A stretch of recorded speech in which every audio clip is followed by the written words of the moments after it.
Swinburne University of Technology. Before we begin, I'd like to invite Senior Lecturer in Indigenous Studies at Swinburne, Andrew Peters, to present an acknowledgement of the country. Thank you. Thanks, Stephane. Thank you, everyone, and welcome today. As Stephane mentioned, I'm a lecturer in Indigenous Studies at Swinburne University. I'm also a descendant of the Wurundjeri and Yorta Yorta peoples. Wurundjeri, of course, is the land that we're on at the moment, and Yorta Yorta up from around the border. For those that know, the Cummeragunja region is on my grandfather's side. It always gives me great pleasure to be able to speak to people about these special events. Some of you will be aware, some of you won't. So I'll briefly explain what I'm here for today, apart from my extremely good looks and my wonderful jokes.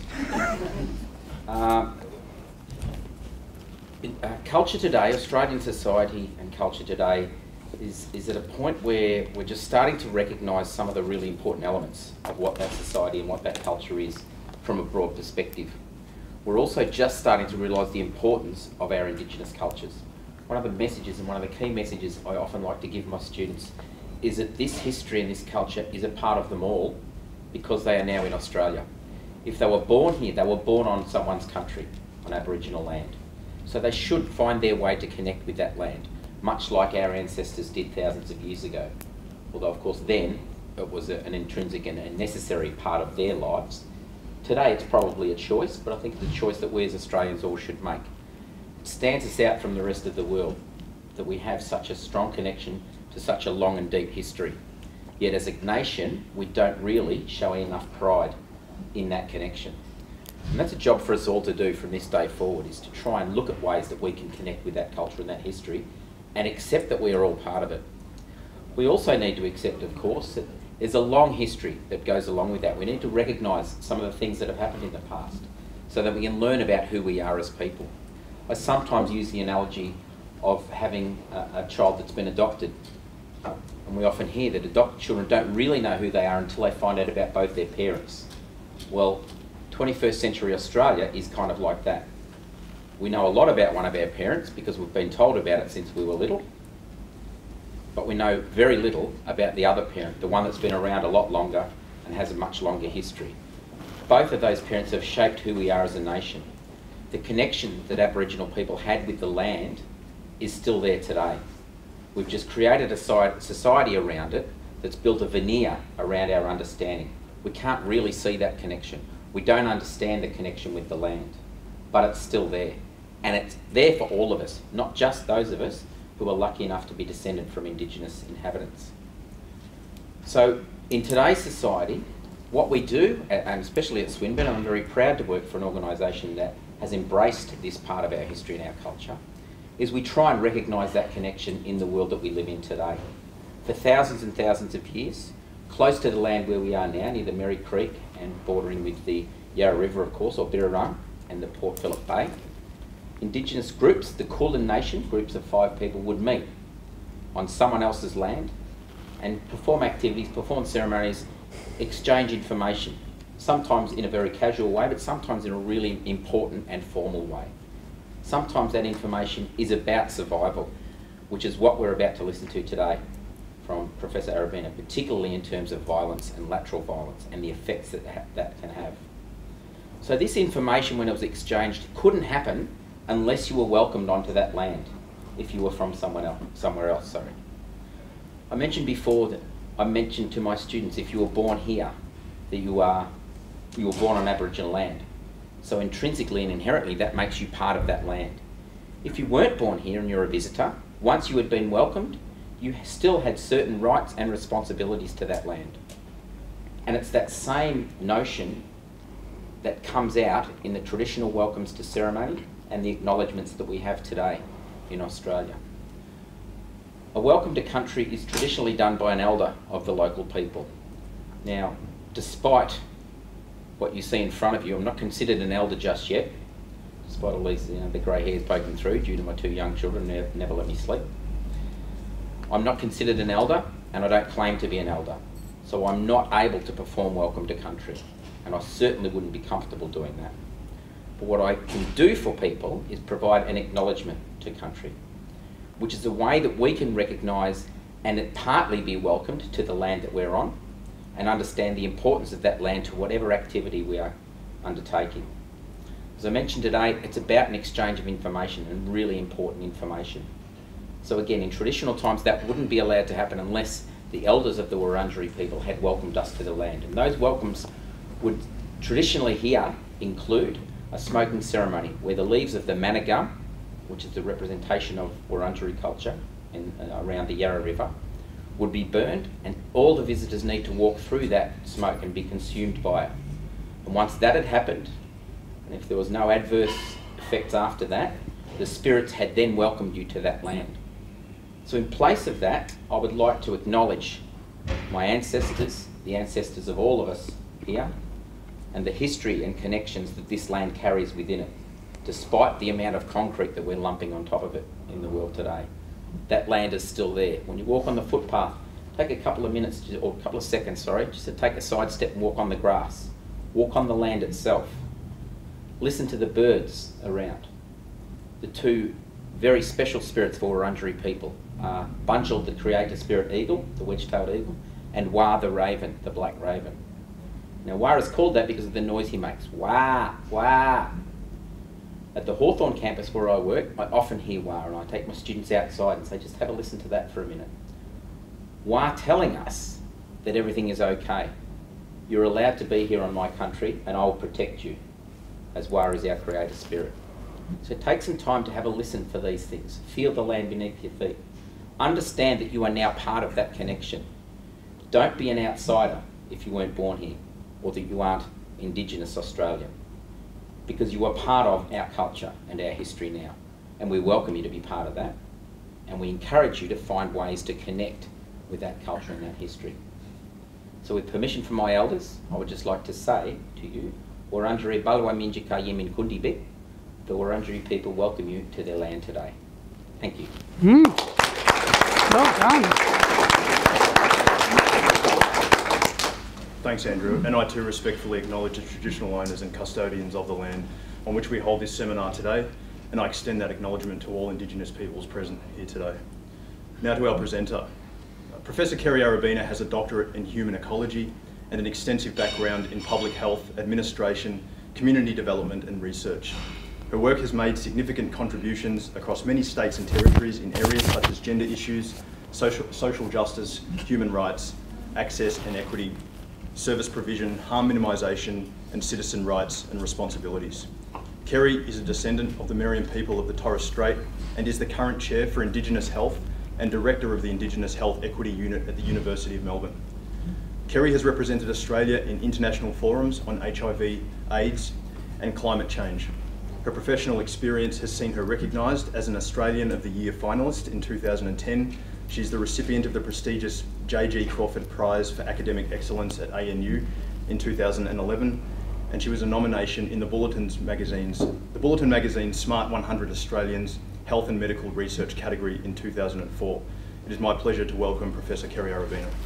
Thank you so much, Stephane. Good afternoon, everybody. Thank you so much for taking your time to come and listen to this seminar this afternoon. I'd also like to thank Andrew so much for your very warm and generous and informative welcome to country. That is possibly one of the most informative I have ever heard, and I really see your mother and all of your ancestors standing behind you. So I too would like to acknowledge your ancestors, the Wurundjeri peoples of the Kulin Nations, and also the Yorta Yorta peoples, for whom I have a very deep affection for. I'd like to acknowledge all of you here today and thank you so much for coming along and participating in this. And I'd like to acknowledge all of your parents too for instilling in you the kind of values that really make sense of the words, my fellow Australians. And I think, Andrew, you gave us a very good summation of what it means to be connected to country, and through that then connected to each other. And so I'm very grateful to all of us to be here today. I'd also like to acknowledge Associate Professor Doyle up the back and other Aboriginal and Torres Strait Islander peoples here. I really am delighted that we've got such an audience. I'm going to spend some time talking about, well, tragedy really in our communities, and I'm going to talk a bit about the extent and some strategies addressing violence in our communities. I'm going to just stop that for a second and go right along very quickly. I'm just momentarily. There we go. And I wanted just to provide you some qualification to talk at this session. Like many other Aboriginal and Torres Strait Islander peoples, violence has been evident in our lives, and it's certainly been evident in mine. I finished social work at the age of 20, I think, and became a child protection worker out in Central Australia. I managed the most remote area health service in Australia at the age of 21, and in that particular context dealt with violence on a day-to-day basis. I also then was involved with the National Health and Medical Research Council and helped develop up a resource for healthcare providers called When It's Right in Front of You, and that was dealing with episodes of violence as soon as they came across the threshold. We had a mandatory responsibility to act, but there was no resources or information or guidelines about how to do that if you're an isolated practitioner. Up in Cape York, we did some work. I commissioned it particularly around looking at attitudes towards family violence. That was called But I Didn't Hit Her in the Face. And it really did talk to some of the nexus between alcohol use, out of control violence, and it was in response to the increased rate of homicides that were happening in our communities at that time. I also did some work called We Don't Shoot Our Wounded, which was interviewing particularly women in the ACT, looking at their engagement with health and legal services. And in Victoria now, along with my colleagues here from ANEMDA, we're doing some work on the experience of violence perpetrated by young women. And I think that this is an extraordinary thing for me, because what it really did was change some of the stereotypes I have about women, and young women in particular, being the most vulnerable group in our community and being the victims of violence. But what it does speak to is some of the intergenerational trauma that we're now seeing 30, 40 years on from some solid action in this space. I'd also like to acknowledge, before I commence, really all of the frontline workers. We have midwives among us who are working in emergency services, who family members are coming in having used ICE. We've got women who have worked in sexual assault and sexual violence workers and have also worked with men. We've got a lot of you who are working in legal services, in behavioural science services, in mental health services, and none of what I'm about to talk about is possible without the great work and involvement of all of you and colleagues around Australia. So what I thought I would do, because we do have about 45 minutes, is just to try to give you a couple of lenses to focus this work through. And the first, I think, and the predominant for me, is I can't help but have a health lens with this. I try to treat violence as a public health issue. It is a population-based initiative of which we need to put a lot of energy and effort. And we're guided by the National Aboriginal and Torres Strait Islander Health Plan in this instance. We also have peak bodies, 14 in total, who have really taken on the issue of violence and have really dealt with it in a policy context. I want to talk a bit about the extent and experience of violence in our communities. I'm focusing particularly on lateral violence and gendered violence. Unfortunately, I don't have enough to go through all of the kinds of violence, and I know that we did talk about suicide and the importance of suicide, but I started to do some work there, but very sadly, about 2 months ago, we ended up burying one of my young relatives on his 19th birthday for that very reason, and it just got a bit difficult. So I've left that one alone for now. Practicing self-care where we can is very important. I'm going to talk a little bit about some strategies that people are using to redress violence and some of the lessons that we've learnt from addressing violence.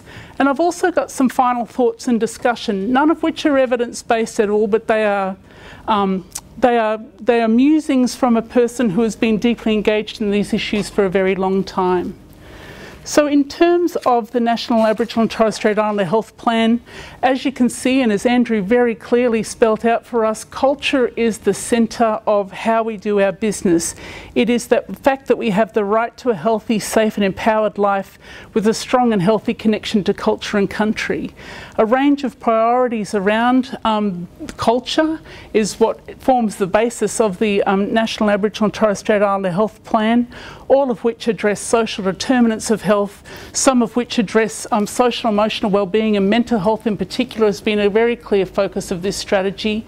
But what we understand about culture and cultural influences is that people's decisions about when and why they seek health care, their acceptance, their likelihood of adherence to follow-up, and the success of prevention and health promotion strategies is absolutely informed through and by culture.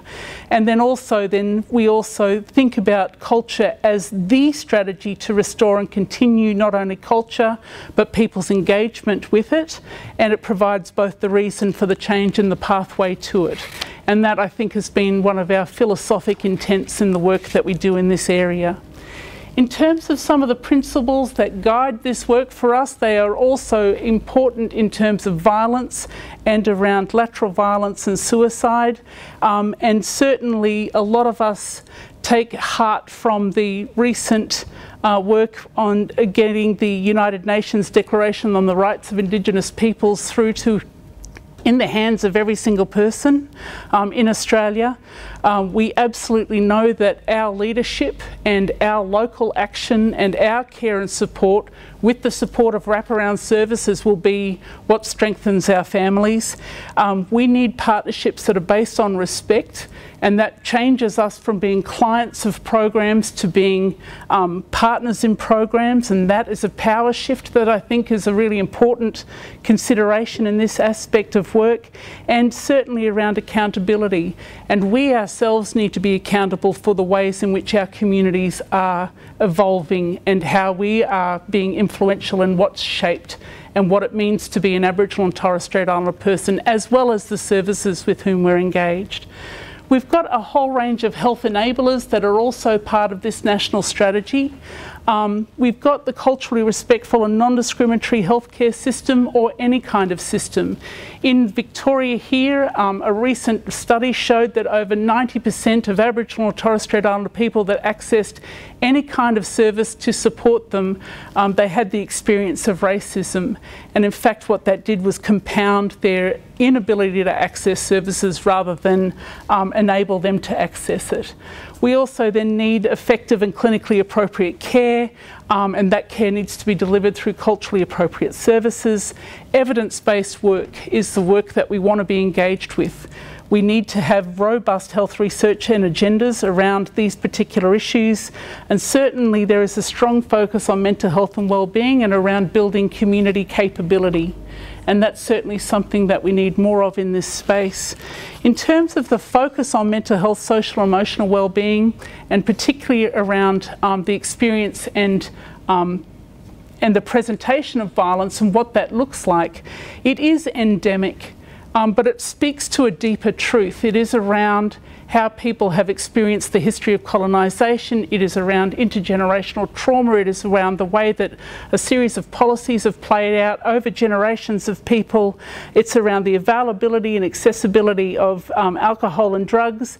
It is around the fact that we have systems failures. We conceptualise things incredibly well, but we're pretty poor at implementing them, to be honest.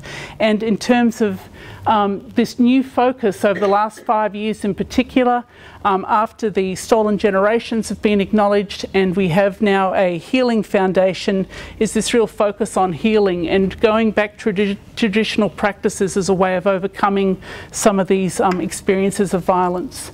I think I just want to also then now move on to the extent and experience of violence in our communities, and we have been courageous.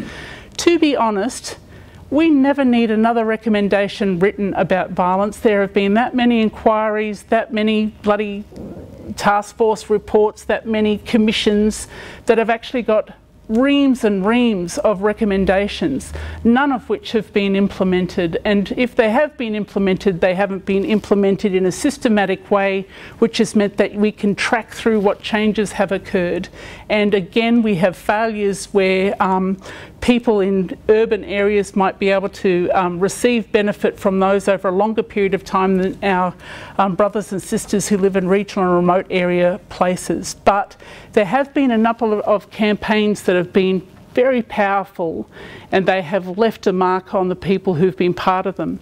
And certainly the significant campaigns around the White Ribbon Ambassadors. We have a number of sporting teams now, particularly our men, who are really starting to assume the rightful role of men in our communities and what that means, and they are standing up loud and proud. That's been a really important campaign for us.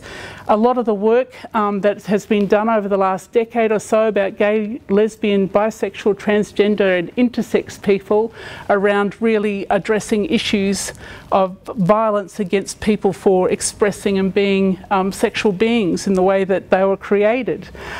Those sorts of things are really important because people who've been affected by sexual assault and violence have been part of that community. They have been the most vulnerable because they haven't been able to go to healthcare or other providers who actually are able to hear what it is that they're saying.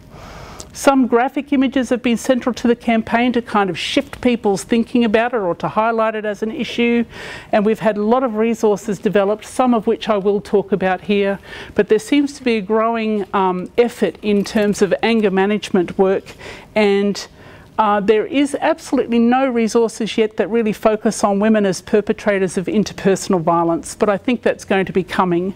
And we also know then that most women who are now in prison have also experienced sexual assault. And so these issues around when people are powerful and when they're powerless, when they are empowered, when they're disenfranchised in their personal power, all of these things start to play out in very real ways. And one of the ways that we see most damagingly in our communities is the issue of lateral violence. It's often been described as internalised colonialism. Our communities face many challenges, and some of this has come from the divisive roles within our communities. It's very, very difficult to start talking about the backstabbing, the bullying, and even the physical violence perpetrated by community members against each other. And we've seen so many of the odds stacked against us, and I think it's an absolute tragedy to see us inflict such destruction upon ourselves. And this has taken national precedence now. It's been in the Social Justice Commissioner's reports for the last 2 or 3 years. In particular, the National Congress of Australia's First Peoples, which is the representative agency for individuals around the country, have made policy statements about this at the Delegates Conference. This has been such a it has been one of the things that have torn us down. We haven't needed anyone else to do this for the last little while. We've been very, very effective at doing that ourselves. And how it plays out is around gossiping, jealousy, bullying, shaming, social exclusion, the family feuding. Some communities you just can't go into because the family feuds is just so intense. We have organisational conflict within and between our organisations. Rather than practising unity, we practice disharmony, we practice trying to get monies off other places. It's just been really terrible. But in terms of that, what we've also got is a very necessary antidote led by this amazing elder here, Brian, who is also a member now of the National Congress of Australia's First People. And stopping lateral violence, his antidote is about lateral love. And I think that that's a really lovely juxtaposition, because at the heart of it, when I was asked about suicide and the rates of suicide amongst young men in our communities, I did say to the interviewer it was about love, that young men love so much that they're not prepared to live their lives without it. And I think that this word love is something that is missing from some of the conversations that we have around what the antidote to violence is. It's not necessarily a program. It is about finding a loving place within yourself and within this society. In terms of what Noel Pearson has talked about lateral violence, it is the lower down the social pyramid you go, the more intense the dynamic is. And so he really did take some time to describe some of the power dynamics at play, and he did say that it is the nature of oppression. Whenever the forces of social class come to bear at the lower end of society, the lateral violence and fellow envy is all-consuming. And we see this, we see it as the black poppy syndrome. We see people who strive but get pulled back down. We talk about it in North Queensland as the crab in the bucket. You don't need to do anything. You don't need to put a lid on crabs in a bucket. One tries to get out, the other ones just pull them all back down. And it's this sort of notion of underlying power issues and lateral violence and raging against those who are also also victims of vertical violence and having entrenched and unequal power relations, not only within those communities, but between our communities and mainstream Australian society. And so what does it actually look like? And there's been some great work happen here in Victoria through VACA in some of the ways that lateral violence is expressed in Koori communities. They did some research, and amongst our interviewees it was described as a heavy weight. They're all under pressure, they're all living with an axe over them. From funding agencies, from communities and from broader Australian society, the social pressures are overwhelming. People spoke of going to 20 funerals a year rather than being the occasional statement, it was all too common a statement. Young and old people spoke of extreme physical, emotional and spiritual violence amongst the communities and how it horrified and exhausted them, and at the same time occasionally dragged them in. A former prisoner spoke of being used as a thug in some family or community war and how he cried when he told of how he had to beat his cousin at the orders of an elder. A young grandmother told of how she wouldn't take her grandchild shopping as she didn't want them to see her beaten or abused in the street. Other people told us of elders being beaten fortnightly for their pensions, elders ordering bashings of relatives and enemies like pseudo-mafiosa gangs. These are some of the countless incidents we were told of in just a few communities throughout Victoria, and daily there are incidents happening and are being played out even as we read this document or sit in this room. Isn't that profound? Just going to sit with that for a minute because it deserves it. So we know about lateral violence, and in some ways, until some of that vertical violence relationships are able to be properly restored, we are unable really to do things about it unless we pull people up on it and try and talk to people about a different kind of way. That is internal politics. It's described as politics. It's not politics. It is lateral violence. And so I think even naming it correctly will go a long way towards resolving some of the issues. In terms of what violence looks like, I do want to spend time just talking about these three bodies of work. The one from Cape York, the one in the ACT, and then this Titters Count to 10 program. We have young Emily here, who's also been working with me on that program. She's a wonder and a delight to work with and has done a lot of work already engaging with the service providers in the region, and also we're going to do a camp with the young girls very soon. And I want to talk a little bit about the ways in which violence plays itself out. There is interpersonal violence, and this is the only one that can be criminalised really. It's this one, you know, it's the one that we're going to be talking about in the next little while. However, I think that there are some direct relationships between interpersonal violence and societal violence. The racial discrimination, the failure to improve, closing the gap outcomes, taking on $100 million through government, putting it out through programs but not evaluating them properly to see where we can actually make the difference, to not do research well. All of those things to me speak to a societal kind of violence.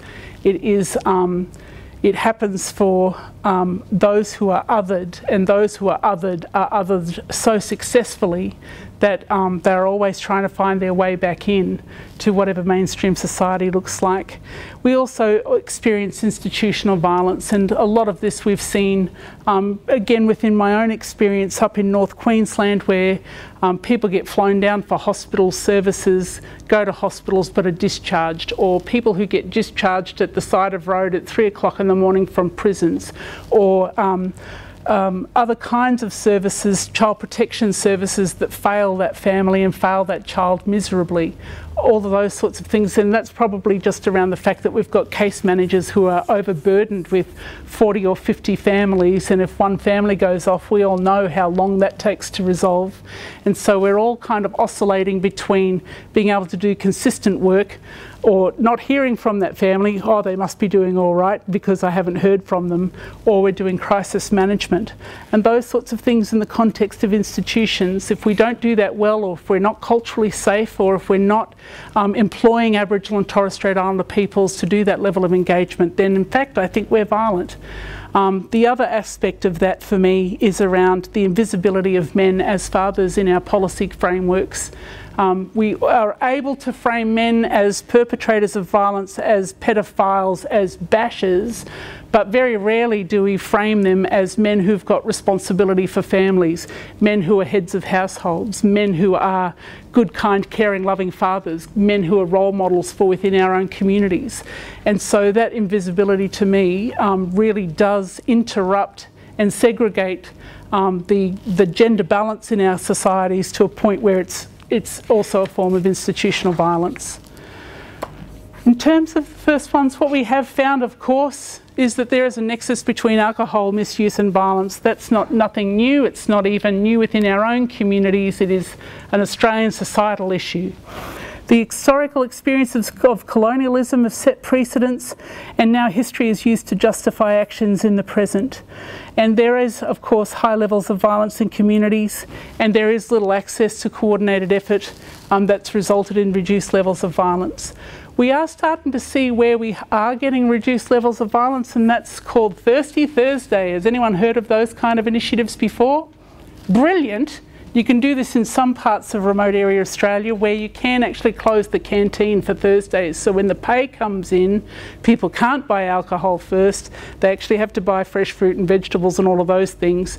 Grog gets back on sale after, but all the money hasn't gone there. And in fact, we found through the Cape York clinics that there was a 37% drop in head injuries of women immediately upon removing alcohol sales at the same time as the planes brought the money in.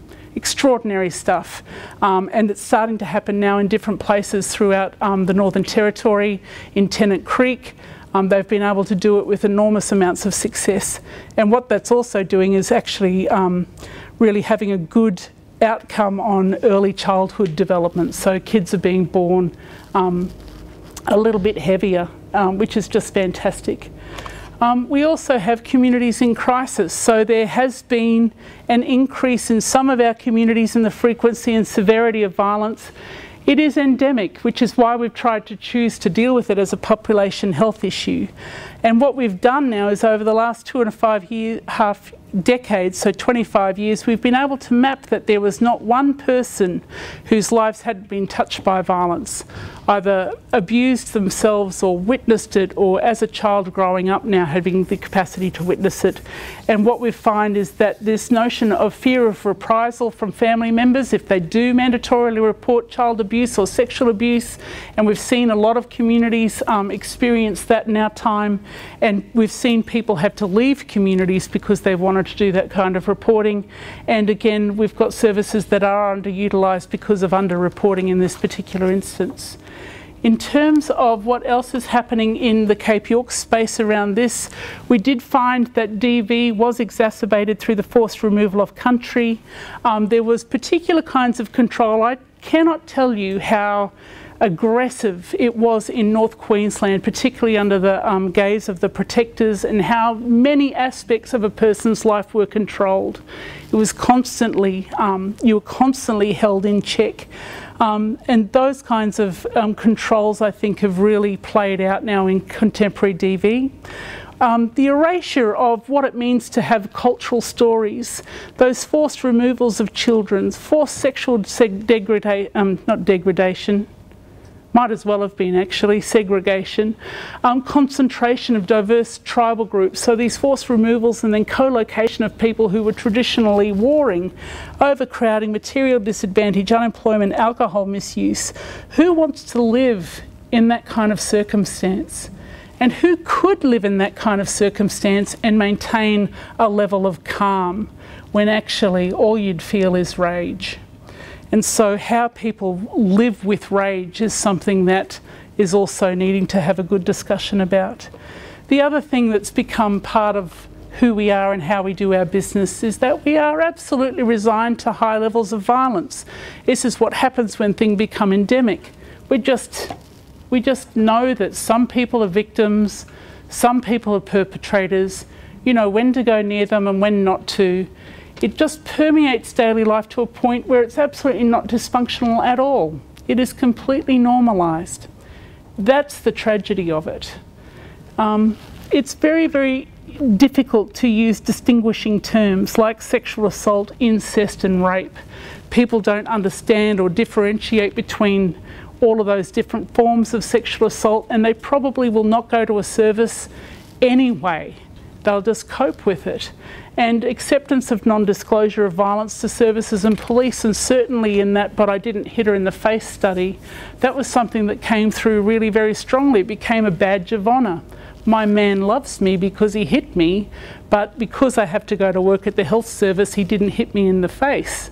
You know, so there's all these ways in which people in these toxic relationships work out what's appropriate and what's not. And in terms of this then, the study that we've done in regards to women's access to services, so this was now moving from Cape York down to the ACT.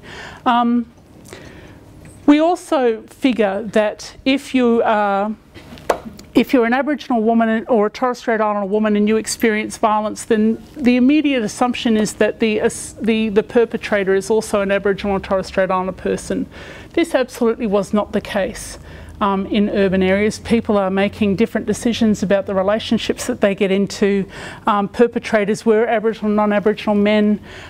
There were an increasing number of women following through with prosecution, but in the ACT they had a really fantastic Aboriginal worker who'd been with the legal service for about 10 years, and she had cultivated these relationships to a point where people could trust her to follow through with the process, and they were getting good outcomes. They weren't game enough yet to actually call the police and prosecute themselves. They wanted the police to do the prosecution, and there were so many social emotional wellbeing issues from the mental abuse that happened in the context of violence, but they weren't very well catered for. And the only reason that women really left those relationships was because it finally got too much. They couldn't protect the kids from the violence anymore, and we found that single mothers were particularly at risk. And in terms of some of the other findings that we found, it wasn't so much alcohol in ACT, it was around ice. And ice, I think, contributed the most to violence. The first time that women experienced violence was during pregnancy.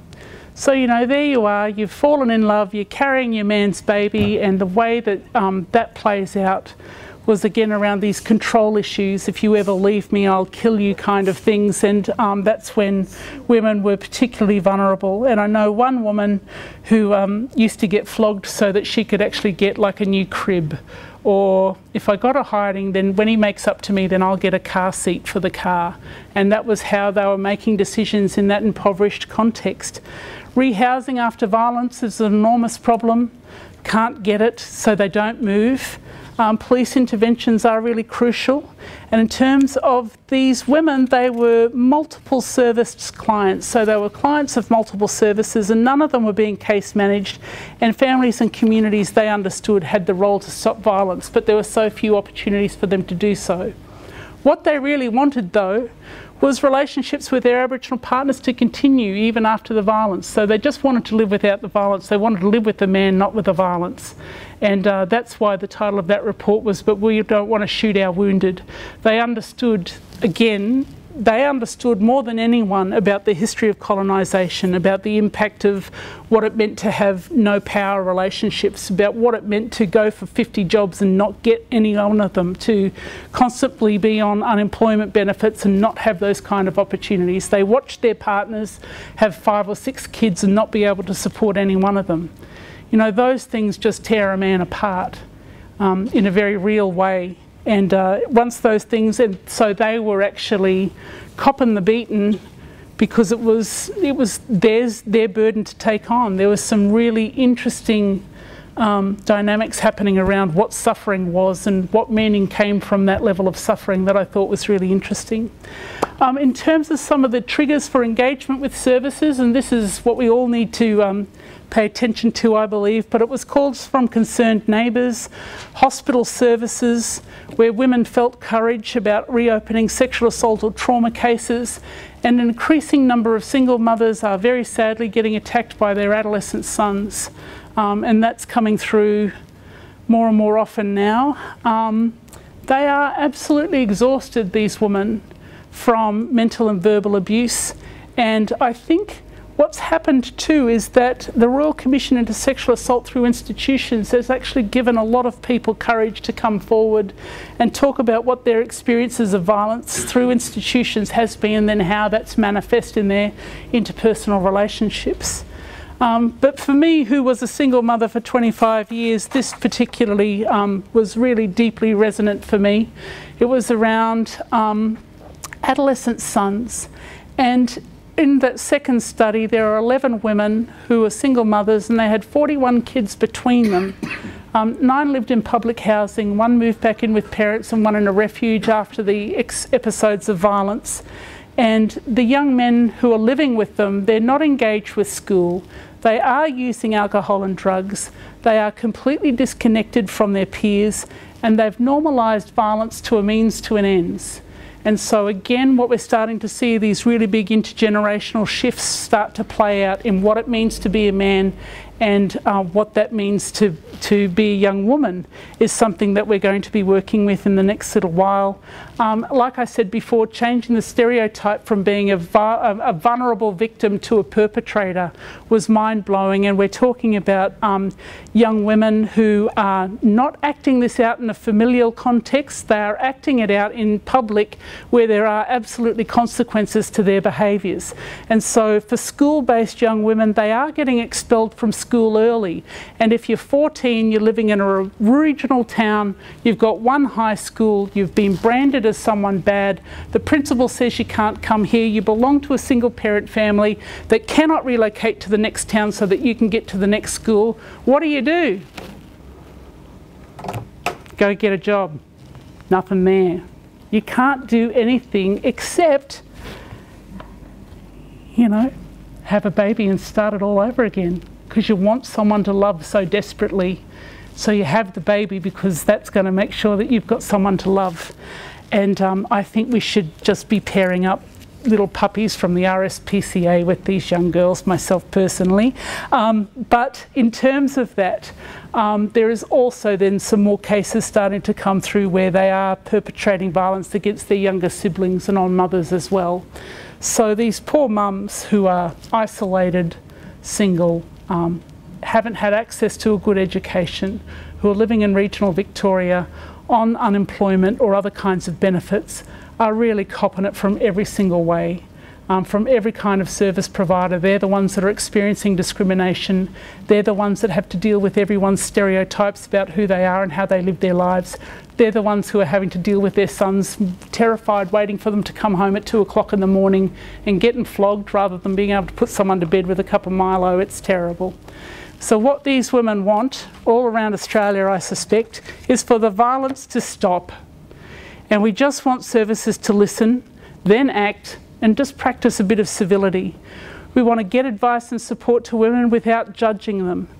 Women themselves have said that they need help to make some decisions, and they know how violence affects their partners. Men know how violence affects their partners, and they want to take responsibility for their behaviour. And until that time happens, women need to find the strength to leave and have some place to go. And we need mature caseworkers who know how to work with Aboriginal families. That's absolutely what they said that they want. And in terms of being able to live free from violence, that's a new experience for a lot of our women. You know, when we're talking about 25 years of living in violent contexts and having it so normalised, when you're making a decision to live violence-free, it is weird. It is odd. You do not know what to do or how to act. And it's almost like you've got to relearn, reprogram yourselves, carve some new neural pathways about how to respond in different kinds of circumstances. And so that's actually a really difficult position to be in. And so there's a whole range of things there. Just having at least one supportive relationship. And all the women want to do is protect their partners and sons. They don't want them to go to prison. They don't want them to be put away. They want them to be able to access anger management and other kinds of courses, and they want them to be able to eat good food and bloody do whatever young fellas do on a footy field. You know, they want find some ways of supporting boys and men to take some responsibilities. They also want the the communities that they're part of to have access to education and prevention, and they want to be treated as a whole family. We see this as a disease that affects everyone in the family, and everyone needs to have access to it. There are some significant gaps in the violence landscape. Those need to be addressed, as well as building capacity in our communities. In terms of dealing with this, we've got some really fantastic strategies, and again, Stephane, I'll give you a copy of this PowerPoint presentation so it can get sent to everyone. But in terms of that, there are some really fantastic centres that are going on. Here in Preston, it's around helping men who are referred to the program through various community services, and it's around what it means to have a culturally strong family, but also about what kind of awareness and responsibility do they need to have as a role model and a father and a husband, and what their role is in keeping the family together. Because oftentimes what we do is paint them as the people who are breaking the families apart. And so in terms of reframing that for them, that's an incredible strategy. There's also some more work here, and I'll just quickly go through them.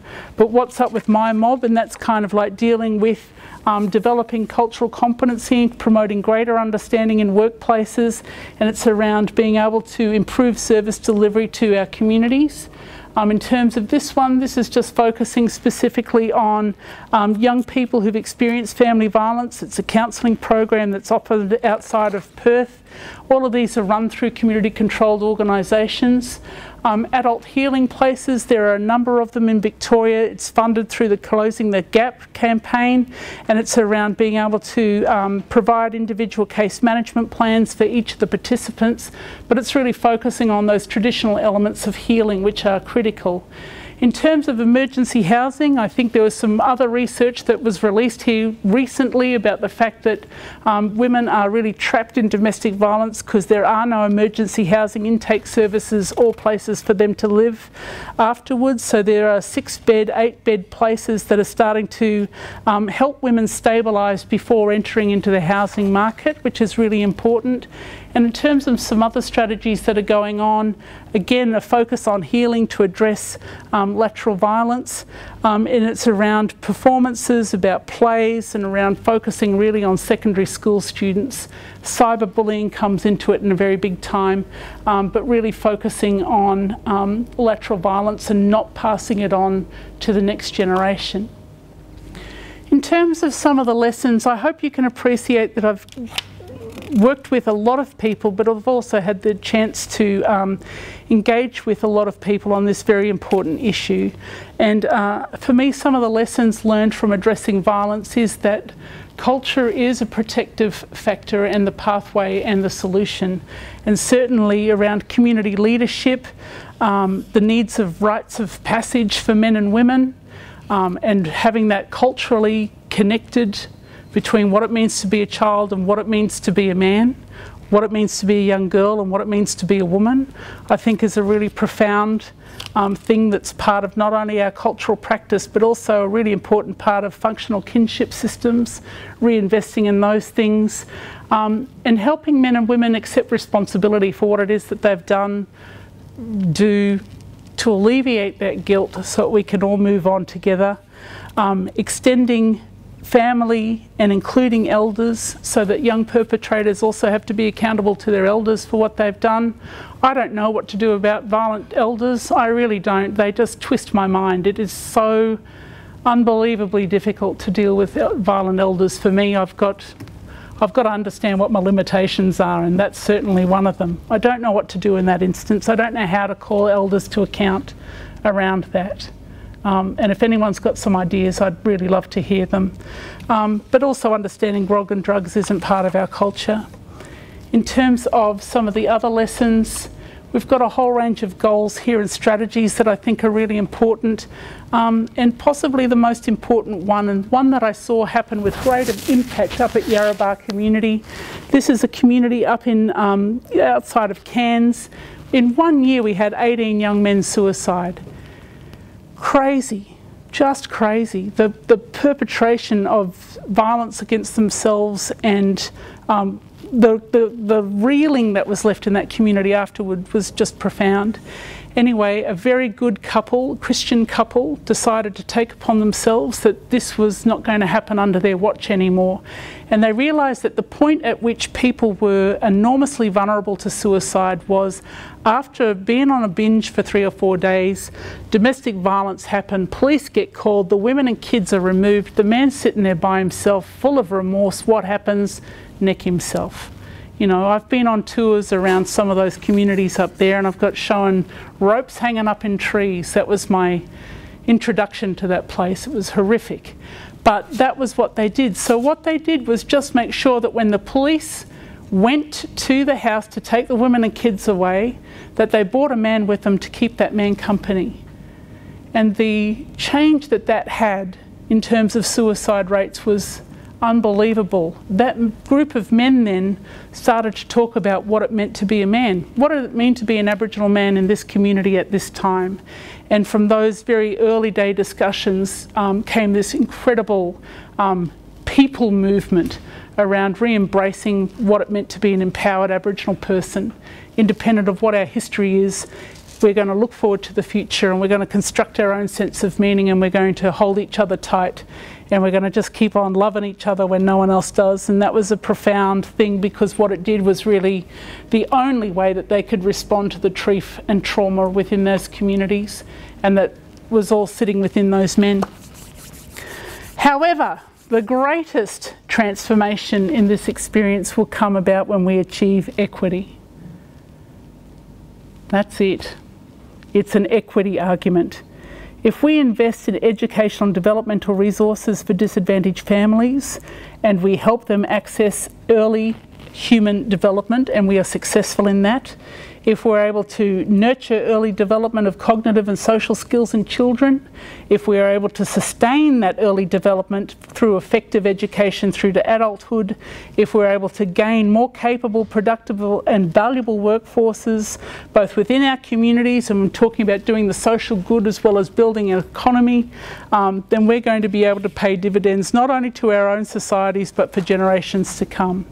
And what we need to do in order to build that equity is to build a scaffold of support, which is around human capital development.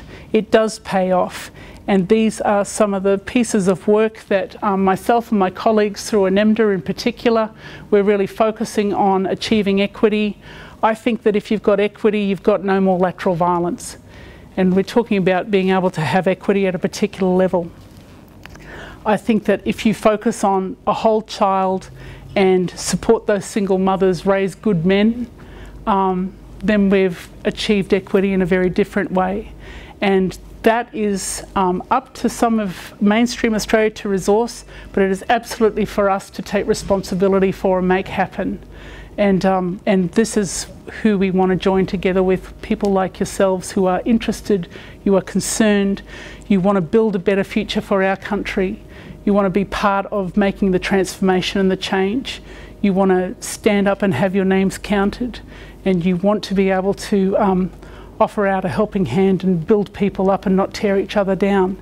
And for me, that's absolutely profound. There are some final thoughts, and then we've got a little bit of time for discussion. But my final thoughts are very simply this. In the 1940s, mainland Australia, or mainstream Australians, had the same health and wellbeing outcomes as Aboriginal and Torres Strait Islander people do right now. And I think that notions of closing the gap in a generation, whilst challenging, whilst they're hard, that's where the rubber hits the road. You know, that's, I think, going to be the chance to be truly great. It's hard for a reason. If it was able to be done, if it was easy, then everyone would have done it. But the fact that it's hard, the hard is what makes it great. And I've certainly tried to live my life, as many of you have, in making our world a better place. All of the discussions around violence that I've just talked about very briefly today are happening against a backdrop where we have got the largest number of our species anywhere on the planet. We've got the largest number of adolescents ever, right now, in the history of humanity on the planet. We've got ecological degradation happening at a rate of knots. We have got political denial around issues like climate change. We have got huge technological advances that are going to be happening in the next 5, 10, 20 years that will change and transform humanity. We are absolutely on the brink of something.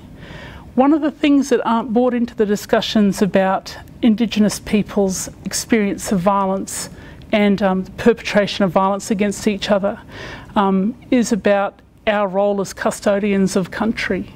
And when that is being decimated, then the decimation we feel is a very real thing and powerless to do it. The other point that I just want to be able to raise very quickly is this notion of suffering.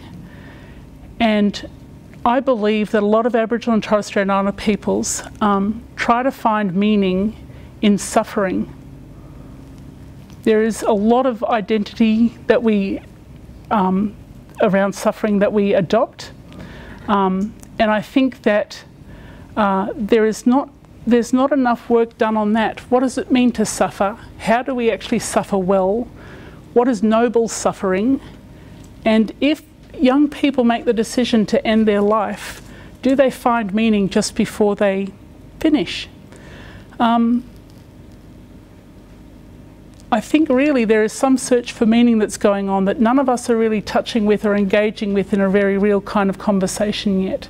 But I just wanted to be able to leave those final thoughts. These are some of the things that are flowing around in my brain.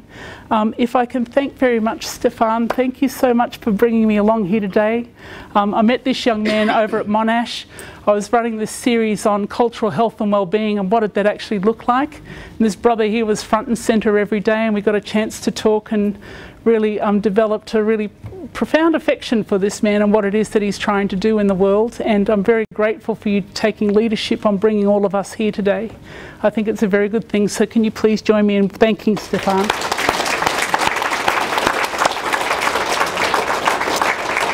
And to all of you, you know, if you have people that you love or things that you enjoy doing, please go and do them tonight. Make sure that you tell the people around you that you love them and that you care for them. And I know it's very, very difficult to find some time out in your very, very busy daily lives. But if you can take a little bit of time out for yourselves too and just breathe for a moment. Just breathe. Those things, I think, are enormously helpful for us and for the work that we have to do. Thank you so much for your time again this afternoon. I really appreciate it. Go well.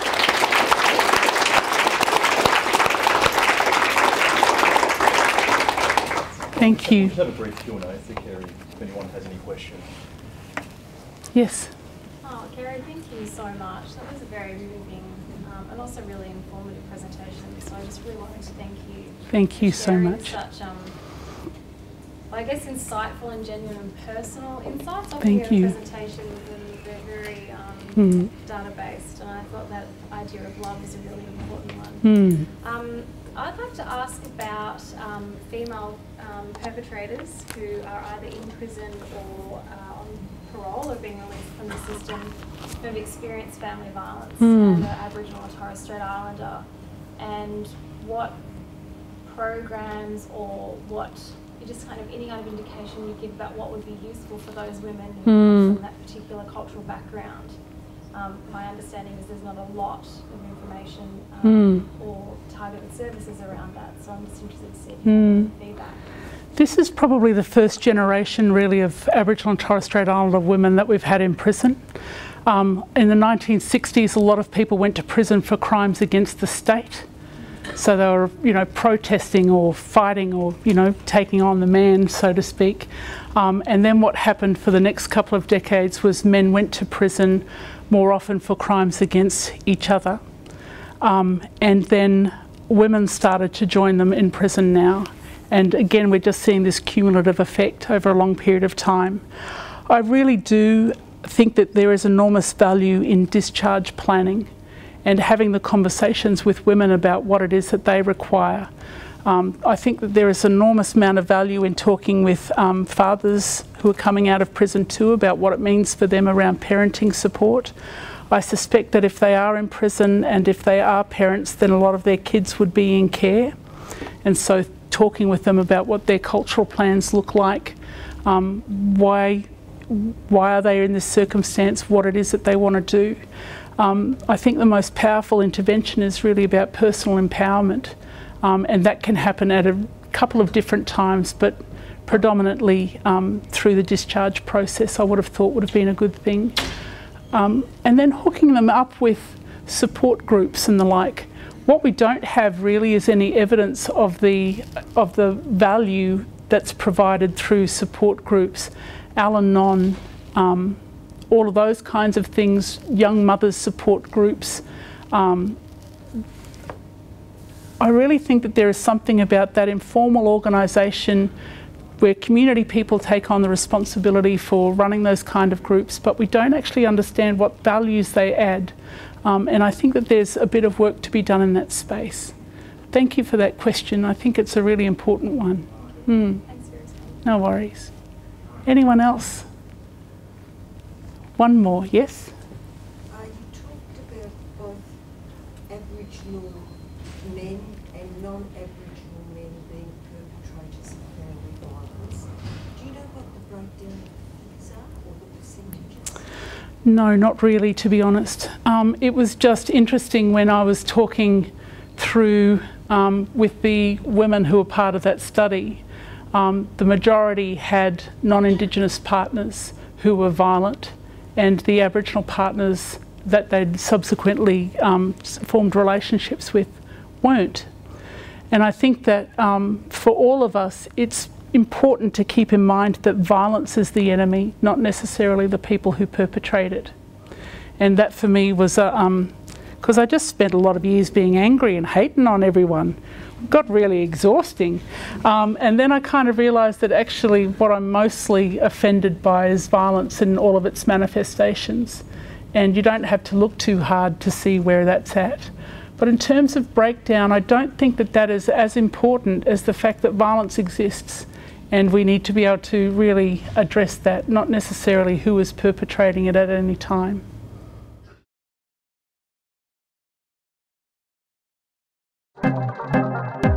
This has been a Swinburne production.